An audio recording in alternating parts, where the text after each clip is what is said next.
முன்கரை சுருக்கமாக ஒரு விஷயம் ஒன்று சொல்கிறேன். சொல்லுங்க. 90ல் பிறந்தவர்கள் அப்படின்னு ஒரு 90 கிட்ஸ் சொல்லுவாங்க. 90 கிட்ஸ்னால் 2000 வந்து அவங்களுக்கு என்ன ஆகுது?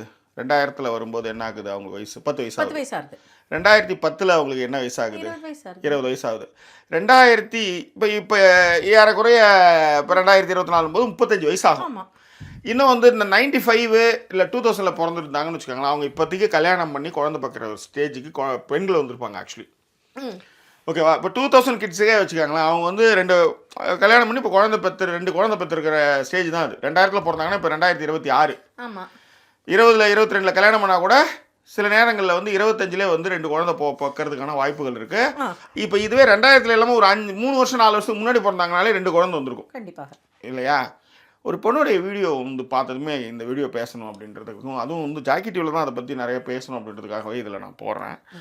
காரணம் என்னன்னா, அந்த பொண்ணு வந்து ஹாஸ்பிட்டலில் இருக்காங்க. சைக்காலஜிக்கல் ட்ரீட்மெண்ட்டுக்காக வந்திருக்கேன். எனக்கு 2 குழந்தை, அந்த 2 குழந்தைய வந்து வளர்க்குறதுக்கு என்னால் முடியல. வீட்டில் இருக்கிறவங்ககிட்டலாம் நான் பயங்கரமாக சண்டை போட்டு அசிங்கமாக திட்டி ஒரு பிரச்சனையாகி அதன் பிறகு வந்து இப்போ வந்து கவுன்சில் கட்டுன்னு வந்து என்னை விட்டுருக்காங்க. அன்னைக்கு வந்து எனக்கு ஹெல்ப்புக்கு யாராவது இருந்தாங்களோ, என்னை சப்போர்ட்டிங் சிஸ்டமாவோ, இல்லை என்னை யாராவது என்னுடைய கஷ்டத்தை புரிஞ்சுக்கினாங்களோ எனக்கு இந்த நிலமை வந்திருக்காது.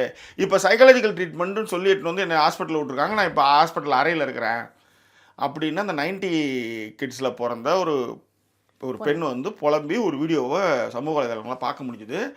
இப்போ இந்த இடத்துல நம்ம வந்து சரி நீங்கள் சொல்லி முடியும். இதில் எனக்கு ஏன் இப்படி கை தூக்கிட்டே இருந்தேன்னா, ஃபஸ்ட்டு ஜாக்கி இந்த வீடியோவை எனக்கு போடும்பொழுது கூட நான் என்ன நினச்சிக்கிட்டேன், அந்த பொண்ணு ஏதோ ஒரு விஷயத்த ரீல்ஸ் மாதிரியோ ஏதோ நான் திரும்ப பார்த்துக்கிட்டு வீடியோ பார்த்துக்கிட்டு இருந்ததுனால அவங்கள வந்து கண்ட்ரோல் பண்ண முடியல போல இருக்கு, ரொம்ப மென்டலி ஸ்ட்ரெஸ் ஆகிட்டாங்க போல இருக்கு அப்படிங்கிற மாதிரி தான் உண்மையிலே எனக்கு புரிஞ்சுதுங்க. அந்த பொண்ணு அதை விளக்கும் பொழுது தான் திரும்ப ஒரு விஷயத்தை கேட்டுகிட்டே இருக்கும்பொழுது பார்த்துக்கிட்டே இருக்கும்பொழுதுன்னு இப்போ நான் உண்மையிலே அதை கனெக்ட் பண்ணிக்கிட்டது டக்குன்னு ரீல்ஸ் பார்க்கும் போல இருக்குது இந்த பொண்ணு நிறையா. ஓகே, இப்போ தான் மொபைல் அடிக்ஷன் இருந்திருக்கு போல இருக்குது, வெளில வந்திருக்கு அப்படிங்கிற மாதிரி நினைக்கிறப்ப தான் அந்த பொண்ணு சொல்லுது, என் குழந்தைங்க சத்தங்க 2 குழந்தை சத்தத்தை திரும்ப கேட்டுக்கிட்டே இருந்தா அழுக சத்தம் தான் எனக்கு ஓடிக்கிட்டே இருக்குது அப்படிங்கிறப்ப தான் அப்படிங்கிறதே என்னால் ரிலேட் பண்ண முடிஞ்சது. ஏன் இதை நான் சொல்கிறேன்னா, நம்ம எவ்வளோ விஷயங்கள் யோசிச்சிருந்தா கூட இதை ஒரு விஷயமா அந்த பொண்ணுக்கு அது அஃபெக்ட் ஆகிருக்குன்றதே மைண்டில் ஏறலை. உடனேவே நமக்கு என்ன தோணுது, மொபைல் பார்த்துருக்கும் போல இருக்குது, வேறு ஏதோ அடிக்ஷன் இருந்திருக்கு அப்படிங்கிறத தான் நம்ம யோசிக்கிறோமே தவிர்த்து இதுதான் ரூட் காஸாக இருக்குங்கிறதே ஃபஸ்ட்டு யோசிக்க முடியலன்னு சொல்கிறேன் நான்.